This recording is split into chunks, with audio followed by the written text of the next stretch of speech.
your hands up and give him thanks.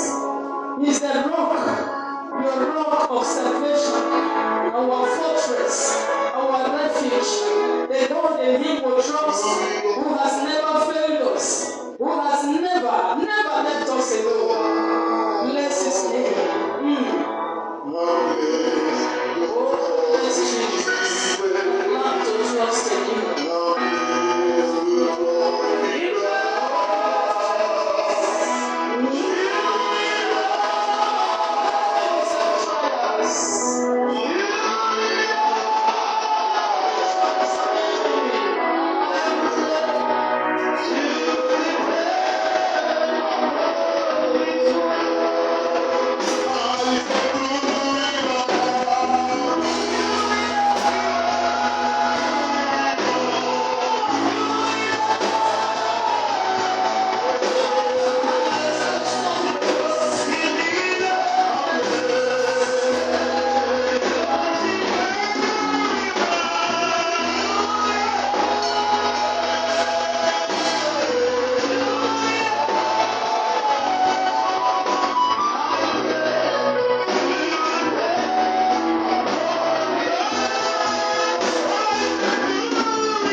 See your beautiful faces and see the joy of the Lord in your lives.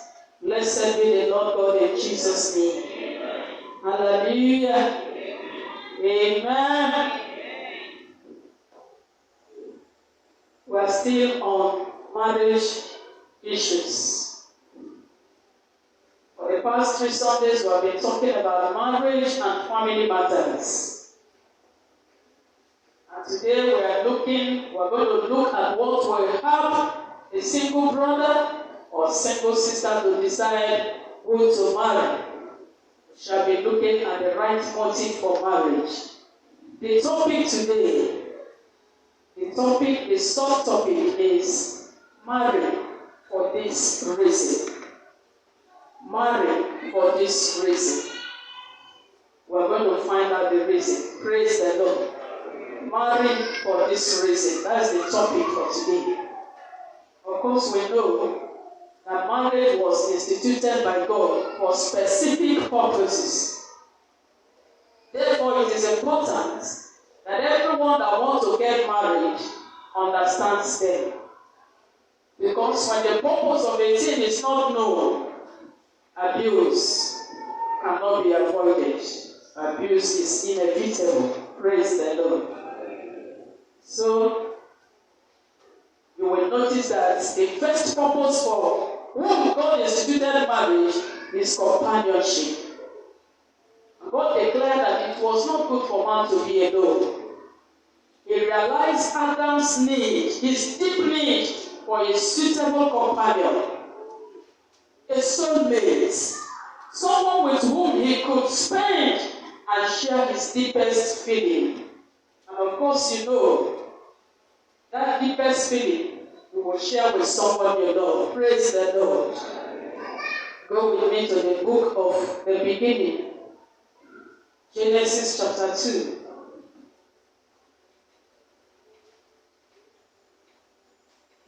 Verse 22 to 25. I read from New International Version. Then the Lord God made a woman from the rib he had taken out of the man, and he brought her to the man. He said, the Lord God made a woman from the rib he had taken out of the man. God performed the first surgery. Praise the Lord. He opened up the rib of the man, and he removed something. That's a surgery. And the first surgery was performed by the Almighty God. Hallelujah. The man said, this is now bone of my bones and flesh of my flesh. She shall be called woman, for she was taken out of man. For this reason, praise the Lord. For this reason, a man will leave his father and mother and be united to his wife, and they will become one flesh. Then the man and his wife were both naked, and they felt no shame. The King James said, and they were not ashamed. The man and his wife were both naked, and they felt no shame. We are not going to expand that scripture because it meant a lot of things. I believe that God's servant will get to that. Let's go to the book of Ephesians. You will see a breakdown of this powerful instruction given by God in Genesis, Ephesians chapter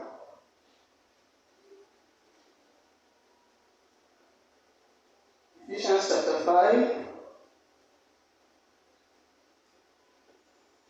I read 28 to 29 and John to 31. Verse 28. In this same way, husbands ought to love their wives as their own bodies. He who loves his wife loves himself. After all, no one ever hated his own body, but he feeds and cares for it, as Christ does the church. 31. For this reason, a man will leave his father and mother and be united unto his wife, and the two will become one flesh. Praise the Lord. For this reason. Marry for this reason.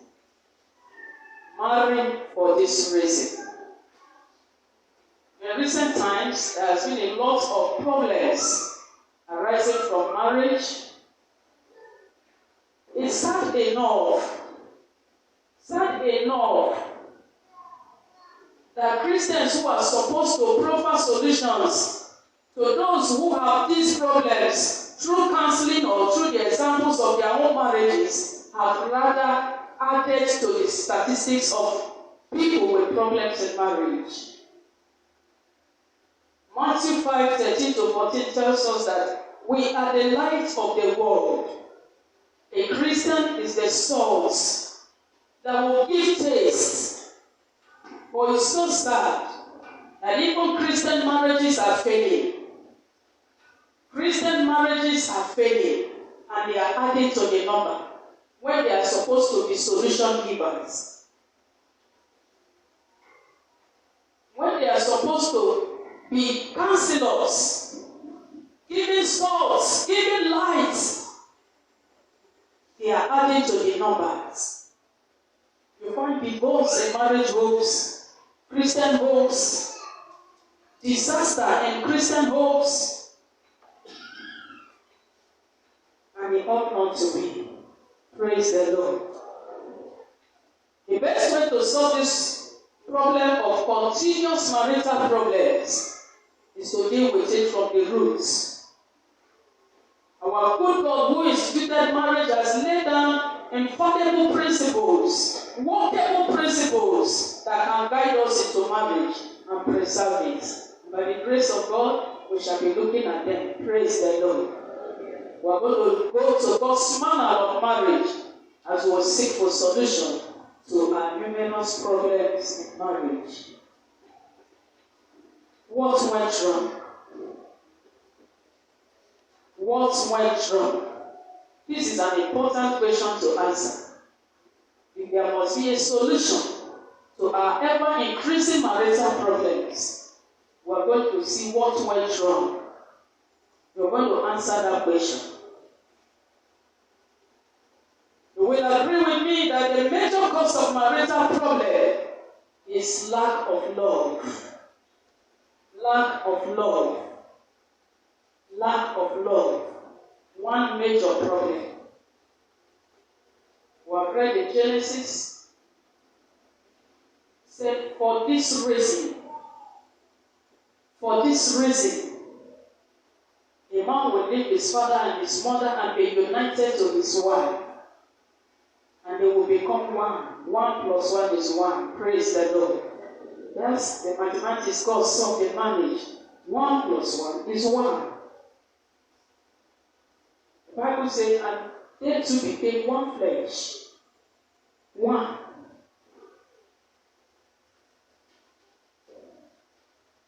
Lack of love has brought problems in our marriages today. But I thank God because there is a way of escape. Praise the Lord. Some years back, Daddy told us a story of what happened to a sister in her first marriage. She was a choir member of one of the biggest churches in the country.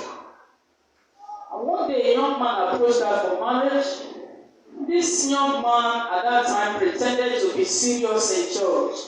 You know, when some people, some men or brothers, when they want to get a good wife, they go to the church. Praise the Lord. They know we teach our daughters. We teach them well. So they go to the church to find. This young brother, this young man, pretended to be a serious Christian. According to this sister, within her, she had no love for the man. When she went for counseling, the pastor told her that she should go ahead and marry this man. And so you will, as we go further, you will see reasons why people marry the way they marry. The pastor advised her to go ahead and marry the man. And after a while, her love for him will grow. The love was not there initially, but he said after a while, the love will grow. But it turned out not to be true. Praise the Lord. She eventually married the man just to discover that she shouldn't or she couldn't love him. She has tried everything. She has tried to make it work. She has tried to love him, to develop love. It did not work. And unfortunately, that marriage couldn't work, as both of them separated after 2 years of enduring each other. Marriage is not meant for enduring. You don't endure marriage, you enjoy marriage. Praise the Lord. You enjoy marriage, you don't endure it. What you love, you don't endure, you enjoy it. So you enjoy marriage. This is just a fragment of the picture of the kind of marriage we have in our society these days, especially among Christians. Especially among Christians. And that's why we're teaching our young brothers and sisters so that they will know.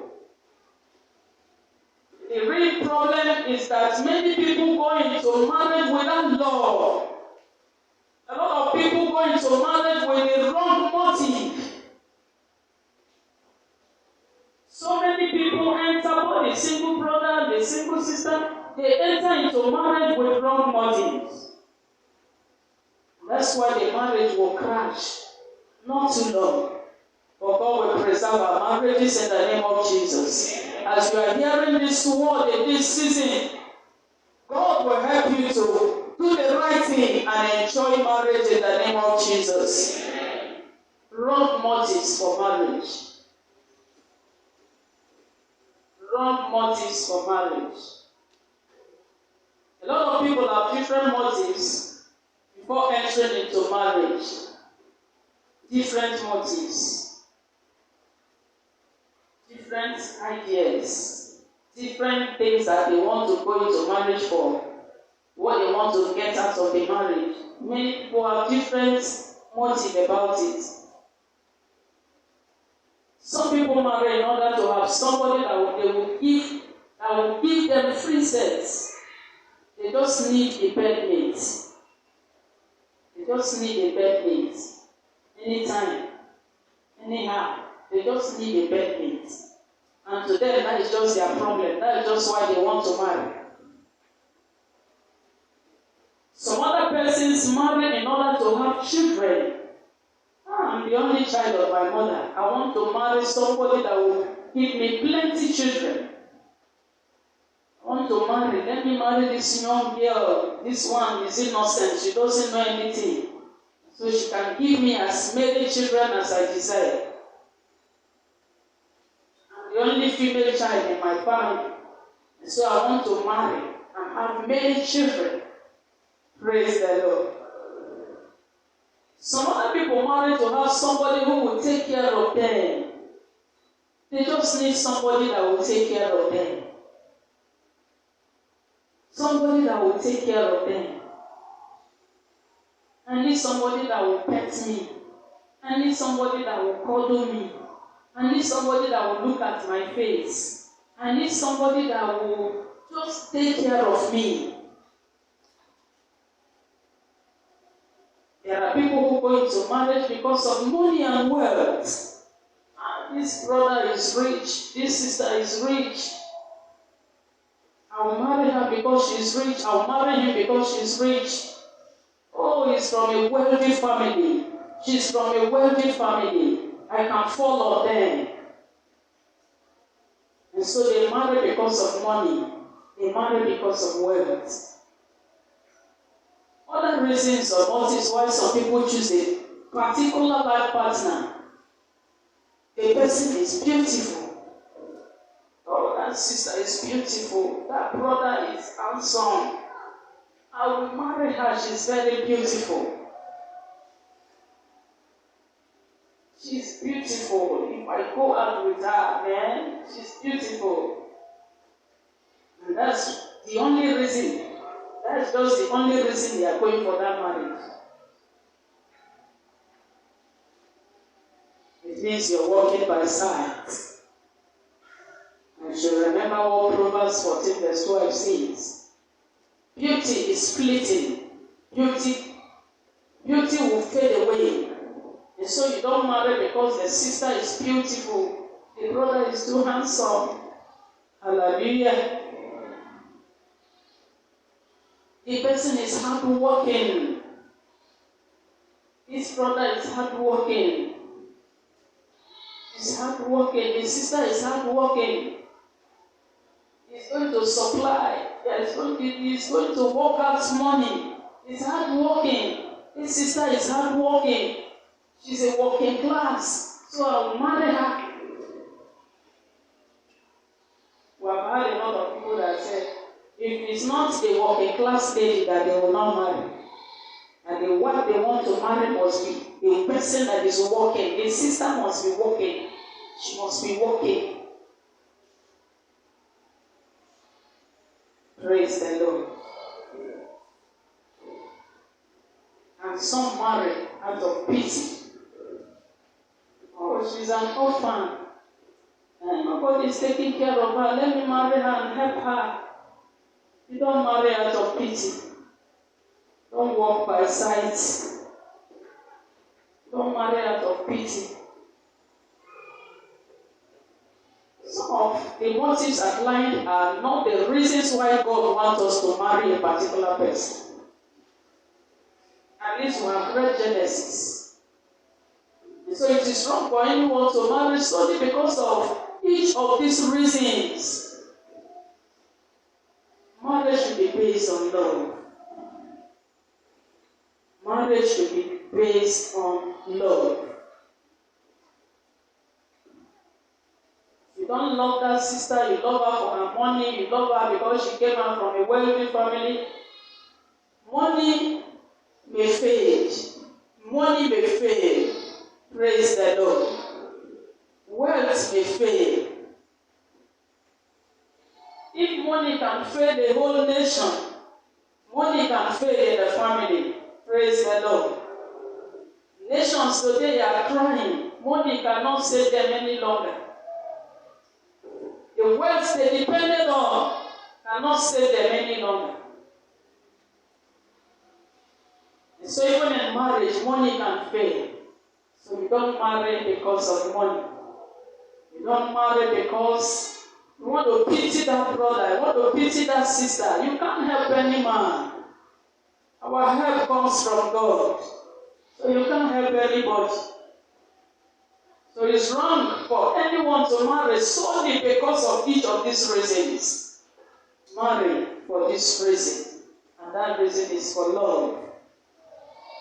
We're going to look at the right motive for marriage. The right motive for marriage. Genesis 2:24, where we have read before.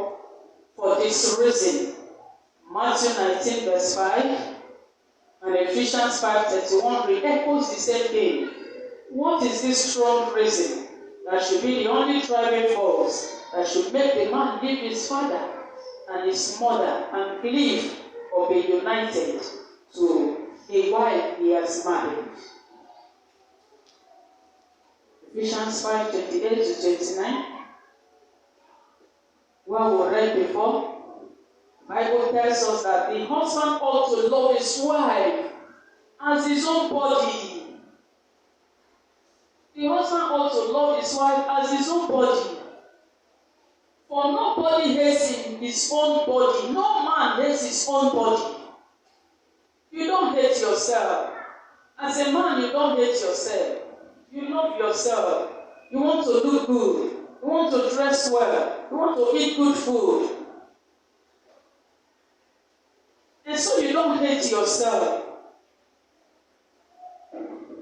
And the same way you care for yourself is the way you should care for the wife. Because she is part of you. She was taken from you. God removed her from you and formed her and gave her back to you so that you care for her. Genesis 2:22-23 tells us that God created the woman from the rib he took from the man.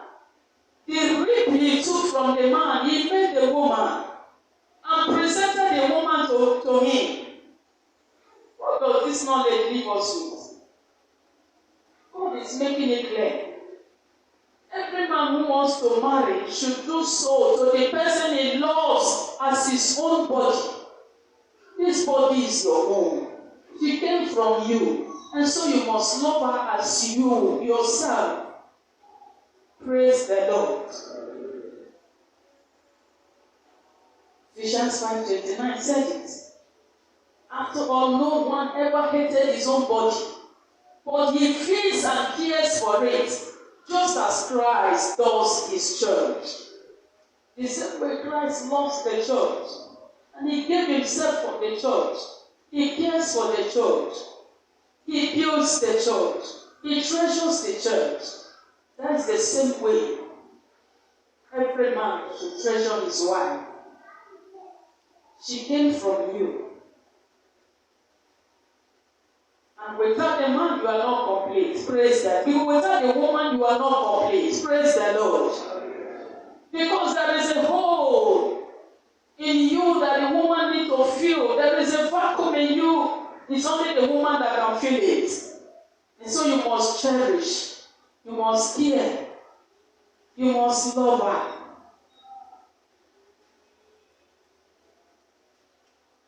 God knows that no man is man is a selfish being. God knows. God knows whatever you own, you hold it. And you will go to any length to love and care for that which is your own. If you have a piece of land, somebody wants to take it, you will not allow that person. Somebody will come and want to take your car from you, you won't allow it. You will go to any length to preserve what you have. Hence, he made the woman from the man. So that you will know that that thing is your own. That thing is part of you. The same way you will not let go of what belongs to you. You won't let go your wife.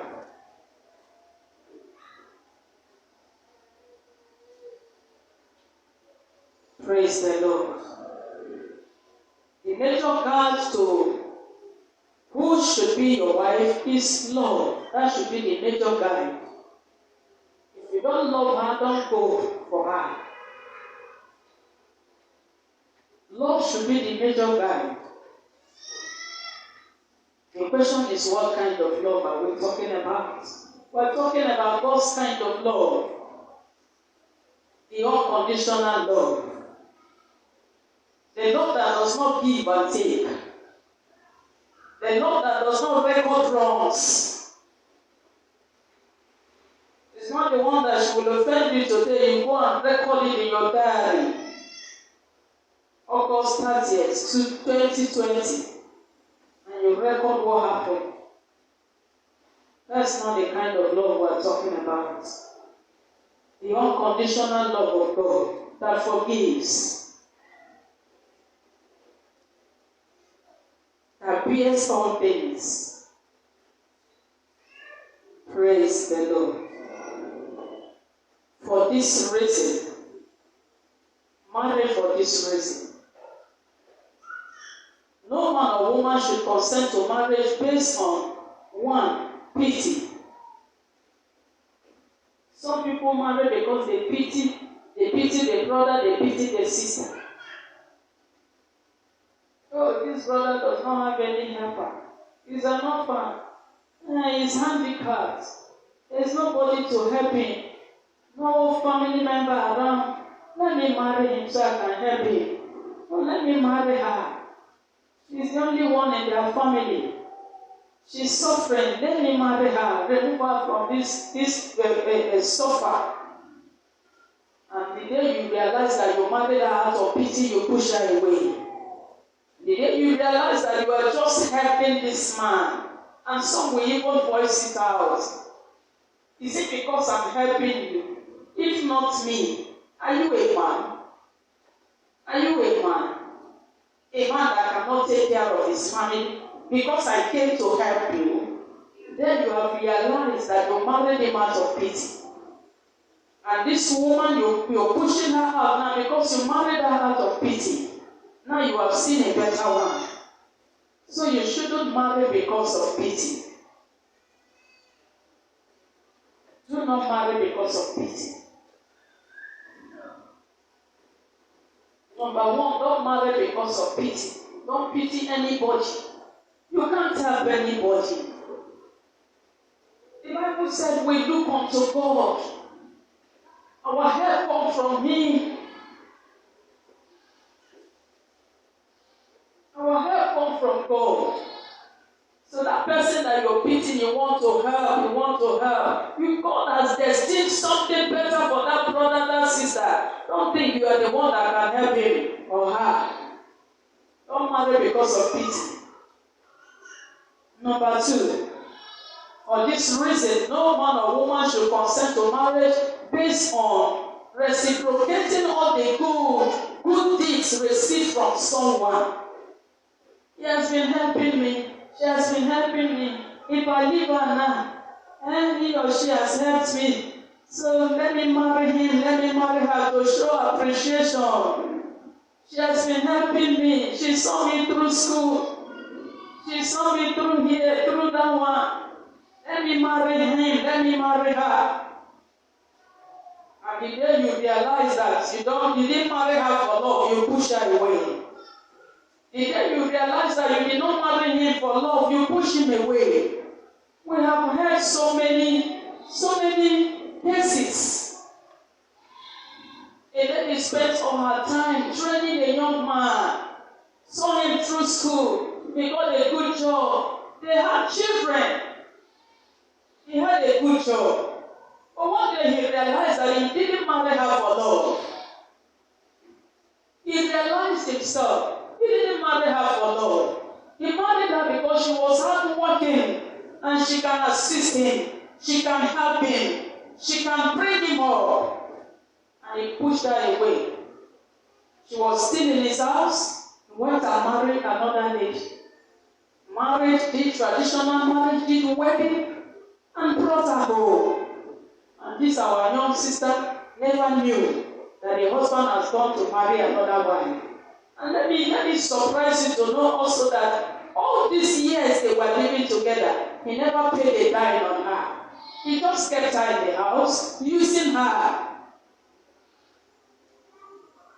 Went to higher college, obtained a good certificate, got a good job. And when the money came, he pushed her out because he did not marry her based on love. So let me marry her for this reason. Let me all the good things she has done. Let me show her appreciation. Let me just marry her. And let me not be that after all the things she has done for me, I did not reciprocate. Let me marry her. No. You don't marry based on the good things that somebody gave to you. Somebody is helping you, you're going to school now, somebody is sponsoring you. You don't love the person. You, the brother, you don't love the sister. You, the sister, you don't love her. But because he's sponsoring you, he's helping you to go to school. You say, well, he has spent so much. Let me just marry him. Let me just marry her. Marriage does not work that way. And that is not the reason for which God said we should marry. Praise the Lord. That's not the reason God said we should marry. Marry for this reason. And that reason is for love. Marry because of love. For this reason, let no brother, let no sister consent to marriage based on number 3. We have known each other for long. We have been together in this relationship for years. We have spent years. We have spent time. Hey, if I leave him now, if I leave her now, let me tell you my own story. My younger brother dated a girl. They were both in the school. The girl was still in secondary school. He has gone through secondary. He went to university. They were dating as young as they. For more than 10 years. When he was about to marry, he called my mother that he's not going to marry her. My mother said, God forbid.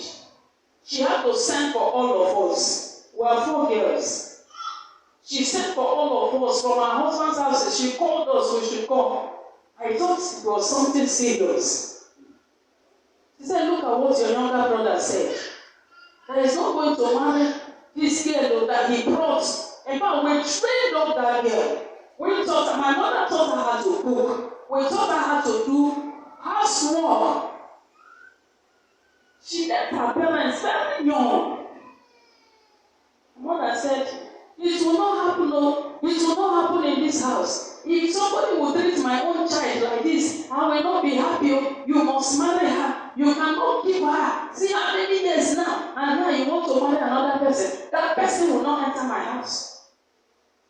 My mother argued. We gathered. We had to support our mother. We supported our mother, and they got married. Praise the Lord. It was later we realized that she's not the wife for him. We made a wrong choice for him. We made a wrong choice for him. We made a wrong choice for him. And so you shouldn't marry because you have known each other for long. That was what we did. We have known each other for long. We have been together for long. A young lady kept the man she called her husband to be in her father's house. And when the family people gathered, they said, this man should go. And she was crying. Relationship that I've tried to build. Relationship that I've tried to build, you want to destroy it. Hallelujah. I've tried to build this relationship. We have been together for a long time. We have studied each other. We know each other's wrong and right. And let me marry her. That's not the reason for which you should marry. It's not biblical. And so you don't marry because since 10 years ago, 12 years ago, we have been living together. You are cohabiting. You are committing sin. Praise the Lord. So you don't marry for that reason. Number 4. If I refuse to marry him or her, he or she will feel bad. I don't want to hurt his feeling or her feelings. I don't want to hurt anybody's feeling. I don't want to hurt his feeling. Some will say, I will commit suicide if I don't marry him. I will commit suicide if I don't marry her. Who will commit suicide because you think you don't have a future? You don't want to hurt his feeling. I don't want to hurt her feeling. Let me marry her. And the day you realize that he's not the one for you, and she's not the one for you, the marriage will end that day. Praise the Lord. I'm sure that young brothers and sisters are listening so that you do the right thing. Number 6 or number 5. If I marry her or him, my family will come out of poverty. Because you're marrying wealth. You want to marry wealth. You want to marry position. You want to marry prestige. That's all you want. That's not all about marriage. That person up there can fall down tomorrow. And God can lift one from nothing to something. Praise the Lord. So you don't marry him because he's wealthy. He's wealthy. He occupies a big position. He occupies a big position. He has prestige. That's why I want to marry him. That's why I want to marry her. There are some ladies who have made money and they are looking for husbands. They marry because of love. There are some men that have gone into such ones. They run away with the money. Praise the Lord. We read a story of one. He got married to a young boy. Got married to almost her mother's age, almost the age of his mother, almost the age of his mother. But because the lady was wealthy, very rich, has cars, houses, she went into the marriage. He went in to marry her. And after some years, he closed some of the bank accounts. The joint accounts they had, he closed it. He ran away with the most precious things. Ran away with the cars. He took the best and ran away. And so you don't marry because that person will bring you out of poverty. Marry for this reason. Marry for love. Number 6. Don't consent into marriage because you want to satisfy the wish of your parents and so on. Not because your parents say, do so, marry her, marry him. No. As a Christian brother, Christian sister, you don't satisfy the wish of your parents. They are not the ones to dictate for you who to marry.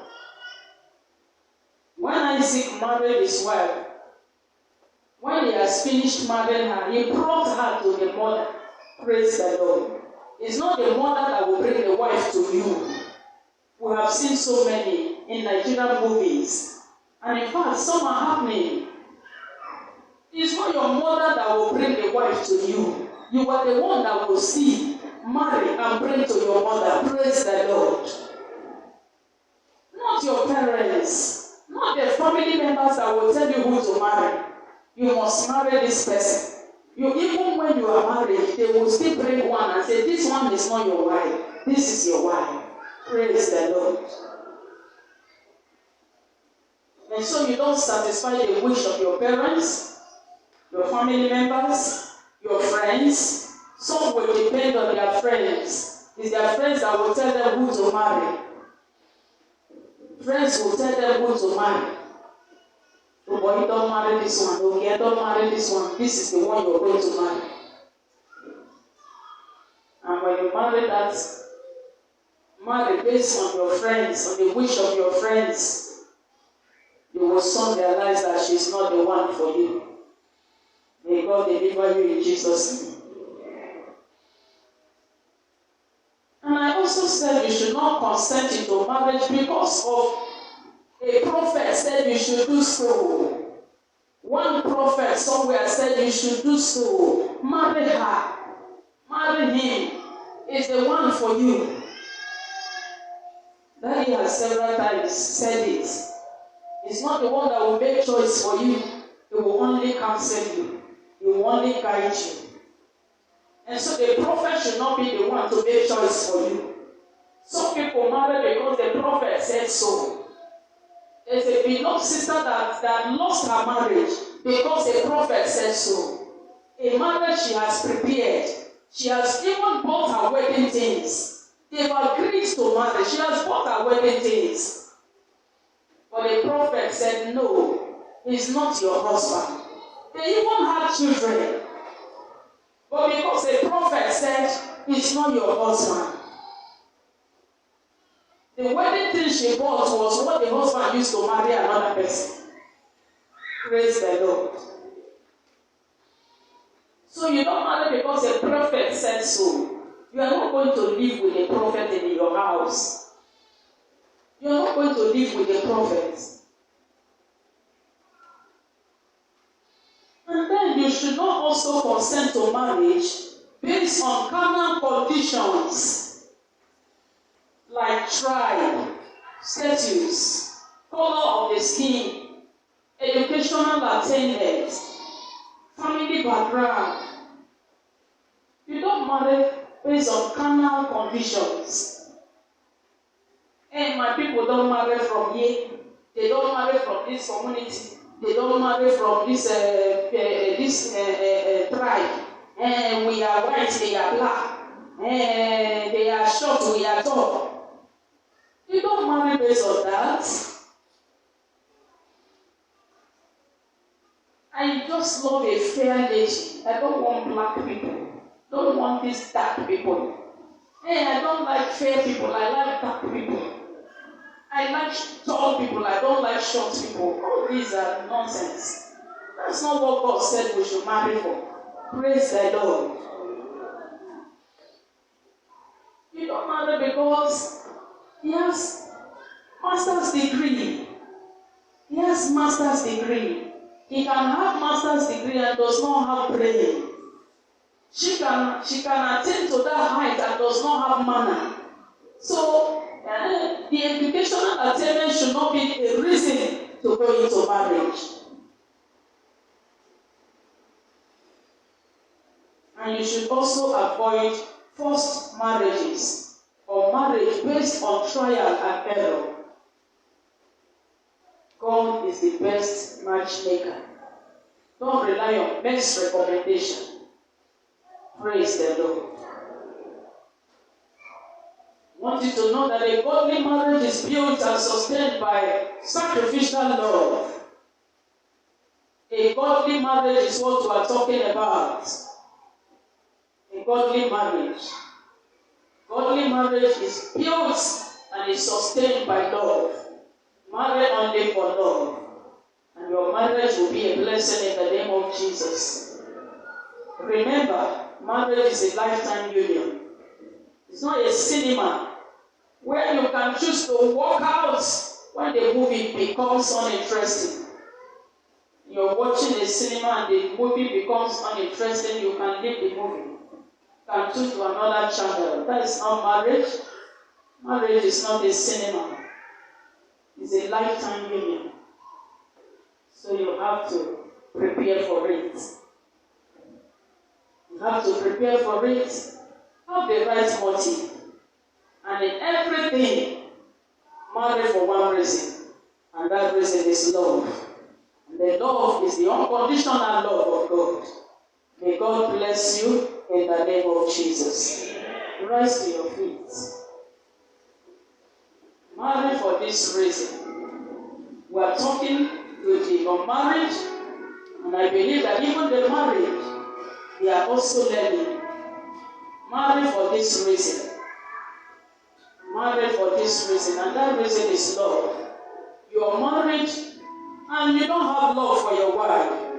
Remember what the Lord God said. The woman was taken out from your rib. That woman is part of you. And if you hate her, you hate yourself. And you hate God who made you and who made her for you. And so today you can make amends. The word of God, the Bible said, is for reproof, is for correction. Today you are going to pray, Father, help me to correct things. If you are married and you are preparing for marriage, I want you to set your eyes on God and look at what the Bible has said about marriage.